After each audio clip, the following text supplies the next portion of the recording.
재테크는 내 돈을 이해하는 순간부터 바뀝니다. 재테크는 사실 거창한 투자보다 작은 누수를 막는 게 먼저예요. 내 지갑에 구멍 뚫린 줄도 모르고 사는 사람이 생각보다 많거든요. 돈이 모이지 않는다고 느끼는 분들의 대다수는 알고 보면 돈이 새고 있는 거죠.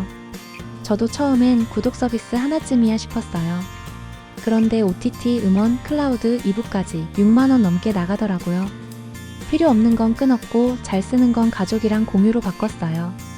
그리고 엉덩이가 무거운 남편과 함께 정기적으로 대청소를 하고 집에 굴러다니지만 말끔한 중고 물건들 당근 앱에 올려서 팔았어요. 온 가족 옷 정리도 한 번씩 해서 모아놓고 리클앱에 올려 팔아요. 그렇게 하면 공돈이 생기고 수납도 깔끔해지고 기분까지 좋아지죠. 버릴까 말까 망설이던 것들이 생각보다 돈이 됐어요. 또 카카오페이 같은 앱에서는 저금통, 자동 투자 기능이 있어요. 1,000원, 2,000원 단위로 주식 모으기가 가능하다는 사실 알고 계셨어요? 매일 소소하게 빠져나가는 돈들이 씨앗 자산으로 바뀌기 시작했어요. 이게 바로 돈의 방향을 바꾸는 시작점입니다. 무엇보다 우선적으로 저금할 돈을 자동이체로 빠져나가게 설정해 두는 겁니다. 또 하나, 세일이 무조건 이득은 아니란 인지해야 해요. 쿠팡 앱을 하루에 몇 번씩 들락날락하던 걸 일주일에 한 번만 보기로 바꿨죠. 그랬더니 늘 필요하다 생각했던 소비가 줄어들게 되더라고요. 냉장고 털기하고 장을 보니까 음식물 쓰레기도 줄고 장보기 비용도 반으로 줄었어요. 이게 바로 짠순이의 기술 아닐까요? 작은 변화들이 쌓이니까 어느 순간 돈이 모인다는 감각이 생기기 시작했어요. 재테크는 그렇게 시작되는 거였어요. 아무것도 안 하면 어떤 일이 벌어질까요? 가끔 이렇게 생각하는 분들도 있어요.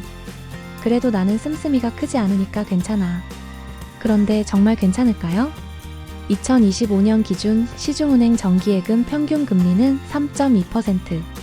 1,000만 원을 1년간 맡겨도 세후 이자는 약 2만 1,000원이에요. 이걸로는 한 달 통신비도 안 돼요. 이자만으로 노후를 유지한다는 건 거의 불가능하단 얘기죠. 현재 국민연금 평균 수령액은 월 85만 원입니다. 그런데 노후엔 의료비, 주거비, 자녀 지원비까지 줄줄이 빠져나가죠. 최근 통계청 자료에 따르면 60대 이상 가구의 월 평균 지출은 약 186만 원. 연금만으로는 턱없이 부족한 수치예요.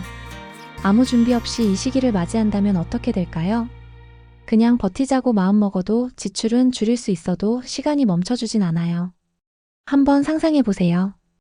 은퇴한 뒤 소득은 없는데 물가는 올라가고 건강 문제는 예고도 없이 찾아오고 이런 상황에서 아무 대책 없이 그냥 살면 되겠지라고 생각하는 건 마치 수영도 못하면서 파도에 몸을 맡기는 것과 같아요. 흐름은 점점 거세지고 우리는 그 안에서 힘겹게 허우적거리게 되는 거죠. 결국 중요한 건 지금부터라도 작게라도 움직이는 것이에요. 준비 없는 불안보다 조금씩이라도 대비하는 안심이 나아요.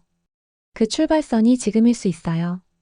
생존형 재테크, 지금 바로 가능한 실천법은 뭐가 있을까요? 재테크는 단순히 커피를 줄이고 ETF 한 주 사는 걸로 끝나지 않아요. 중요한 건 시대의 흐름을 읽고 돈이 흐르는 길목에 자리를 잡는 겁니다. 돈을 따라가려 하면 항상 늦어요. 앞서 가려면 흐름을 먼저 알아야 하죠. 요즘은 소액으로도 다양한 투자를 시작할 수 있어요. 저는 처음에 한국 주식부터 시작했어요. 당연히 많이 잃은 경험도 있지요. 익숙한 기업들이 많고 접근성이 좋으니까요. 그러다가 미국 주식으로도 넓혀보고요. 장기적 관점에서 테크 기업에 투자하면 수익률이 다르다는 걸 알게 됐거든요. 그리고 솔직히 요즘은 코인도 무시 못해요. 위험하긴 하지만 장단점을 알고 접근하면 분산 투자 수단으로 괜찮더라고요. 쌈지돈이라고 부르는 작지만 꾸준한 금액으로 다양한 자산에 나눠 투자하는 게 핵심입니다. 예를 들어볼게요. 40대 직장인 A씨는 월급의 5%씩을 미국 배당주에 쪼개 넣고 2%는 채권 ETF에 1%는 코인 자동 매수로 설정해뒀대요. 처음엔 티도 안 나던 돈이 1년 뒤에는 비상금 투자 씨앗으로 꽤 쏠쏠했죠. 반면 같은 직장 동료 B씨는 몰빵 투자 후에 급락장 맞고 패닉셀. 그 후 재테크 자체를 멀리하게 되었대요. 사례가 말해줘요. 중요한 건 수익률보다 생존율이라는 거예요. 여기서 질문 하나. 여러분은 혹시 이런 생각 안 해보셨어요? 이 정도 돈으로 뭘 하겠어, 공부할 시간도 없고. 근데요, 정말 그럴까요? 하루 10분만 투자해도 돼요. 경제 콘텐츠 하나, 책 한 장, 뉴스 한 꼭지만 꾸준히 봐도 달라져요. 참고로 통계청 자료에 따르면 2024년 기준 30대에서 50대 가구 중 58.3%가 금융자산보다 소비 지출이 많았고 금융 문해력이 높은 집단일수록 자산 성장률이 2배 이상 높았다고 해요. 공부가 진짜 돈이에요. 그리고 중요한 팁 하나 더. 몸도 자산이에요. 저는 이제 헬스장 회원권 대신 동네 한 바퀴 돌고 유튜브 맨손 운동 영상 틀어놓고 따라해요. 땀을 흘리면 집중력도 올라가고 경제 기사 하나라도 더 읽게 되더라고요. 몸을 챙기면 생각이 선명해지고 소비 유혹에도 강해져요. 이게 진짜 건강한 경제 습관 아닐까요? 마지막으로 하지 말아야 할 습관 3가지 정리해 볼게요. 감정적 지출 스트레스를 쇼핑으로 풀지 마세요. 묻지마 투자 유행만 따라가면 남는 건 후회예요. 공부 없는 확신카더라 투자법은 오래 못 갑니다. 반대로 이렇게 해보세요. 소액이라도 자산별 분산 투자 시도하기. 월 1회 자산 체크하는 머니데이 만들기. 하루 10분 경제 콘텐츠 꾸준히 보기. 이 정도는 나도 할 수 있겠다 싶은 거 하나만 시작해보세요. 그게 바로 생존형 재테크의 출발입니다. 당신의 10년 후를 바꾸는 선택. 늦었다고요? 아니요, 지금이 가장 빠른 때입니다. 지금 시작하면 3개월 후 지출 패턴이 바뀌고 6개월 후엔 돈에 대한 불안이 줄어들어요. 누군가는 비행기를 타고 먼저 갔겠지만 우린 지금이라도 배를 타고 따라가면 됩니다. 주식이 어렵다면 CMA 통장으로 자동 이체부터 시작해보세요. 투자 앱으로 1,000원 단위로 펀드 분산도 가능해요. 시청하는 유튜브 한 편을 예능보다 경제 콘텐츠로 바꾸는 것도 좋은 출발입니다.